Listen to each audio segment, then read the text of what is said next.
the third point, that is the virtue of Arafah. Allah subhanahu wa ta'ala takes a promise in Surah Buruj, chapter number 85, verse number 3. Allah says, وَشَاهِدُونَ وَمَشْهُودٍ. In Surah Buruj, chapter number 85, verse number 3, Allah is taking a promise by the witnessing day, referring to Friday, and by the witnessed day, referring to Yawm al-Arafah. Now Allah in the Quran, in Surah Buruj, chapter number 85, verse number 3, is taking an oath of Yawm al-Arafah.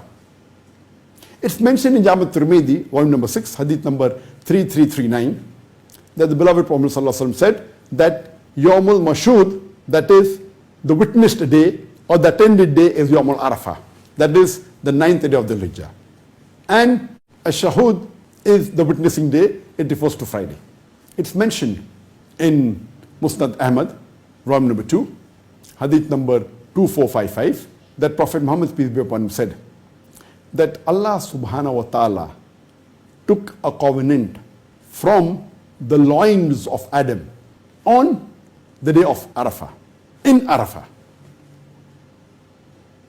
And it says that he took a covenant from the loins of the children of Adam, from the descendant, and took a covenant. And when he bought them from the loins and scattered them like ants on the fields of Arafah. And then is quoted the verse of the Quran of Surah Arafah, chapter number 7, verse number 172 and 173, where it says that Allah subhanahu wa ta'ala took a covenant from the loins of children of Adam, from the descendants, and asked them, am I not your Lord? And they replied, yes, we testify you are our Lord. And Allah continues, lest on the day of judgment you will say that you were not mindful. That means Allah subhanahu wa ta'ala took a covenant from all the children of Adam, from the loin, from all the human beings, that am I not your Lord? And all of them testified, yes, you are our Lord. This is mentioned in the Quran, in Surah Arafah, chapter number 7, verse number 172 and 173. That means on Yawm al-Arafah, Allah subhanahu wa ta'ala took a covenant from all the human beings. Point number 3 is that Yawm al-Arafah is the day when our deen was completed. And Allah has fulfilled His favor on the human beings. It's mentioned in Sahih Bukhari, point number 1, hadith number 45, that Umar radiallahu anh, he narrates that a Jew came to him and asked him, O chief of the believers, there is a verse in your Quran which, if it was mentioned in our book, we would have celebrated it as Eid. So Umar radiallahu anh asked, which is the verse? And the Jew said, it's mentioned in your Quran. And he quotes Surah Ma'idah chapter 5, verse number 3, where Allah says, on this day have I complete my favor unto you and have chosen Islam for you and have perfected your religion for you.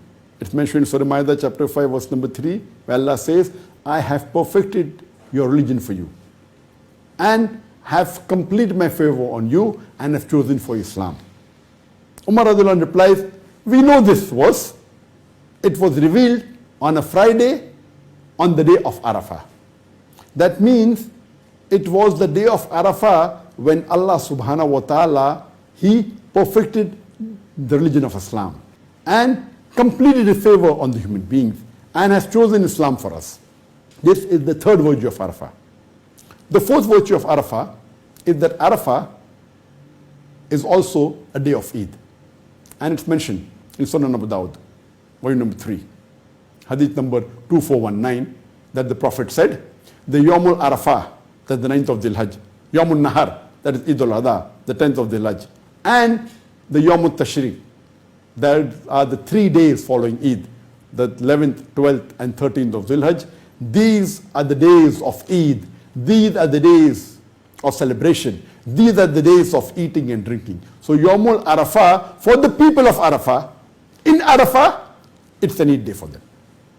The fifth virtue of Arafah is that it is the day where Allah subhanahu wa ta'ala forgives and frees the maximum slave. It is called the day of forgiveness. And it's a hadith mentioned in Sunnah Nasai, volume number 3, hadith number 3009. Aisha radiallahu an, the wife of the Prophet, said that the Prophet narrated that on no day does Allah subhanahu wa ta'ala forgive his servants and frees his slaves, whether male and female, than on the day of Arafah. And he comes close to the angels and he boasts to them about them and says, what do they want? That means this day of Arafah is also called the day of forgiveness. And on this day, Allah subhanahu wa ta'ala frees the maximum slaves ever in the full year on this day of Arafah from the hellfire.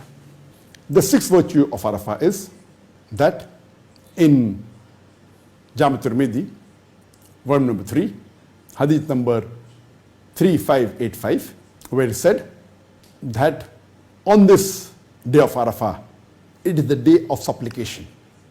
The supplication that is heard the best by Allah subhanahu wa ta'ala is on the day of Arafah. And in this hadith, it is narrated that the beloved Prophet said, on the day of Arafah, Allah subhanahu wa ta'ala hears the supplication the maximum. And I and the earlier prophets, they recited, La ilaha illallah wahdahu la sharika lahu wa lahul mulku wal hamdu ala kulli shay'in qadir. That there is no one worthy of worship except Allah. And he has got no partners. To him belong all the domains.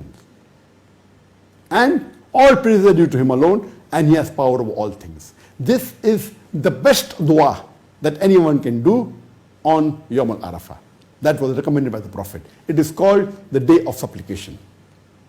And the seventh virtue of Arafah is that the beloved Prophet said, as I mentioned earlier, in Sahih Muslim, volume number 3, hadith number 2747, the Prophet said that fasting on the day of Arafah expiates your sins of the previous year and the coming year.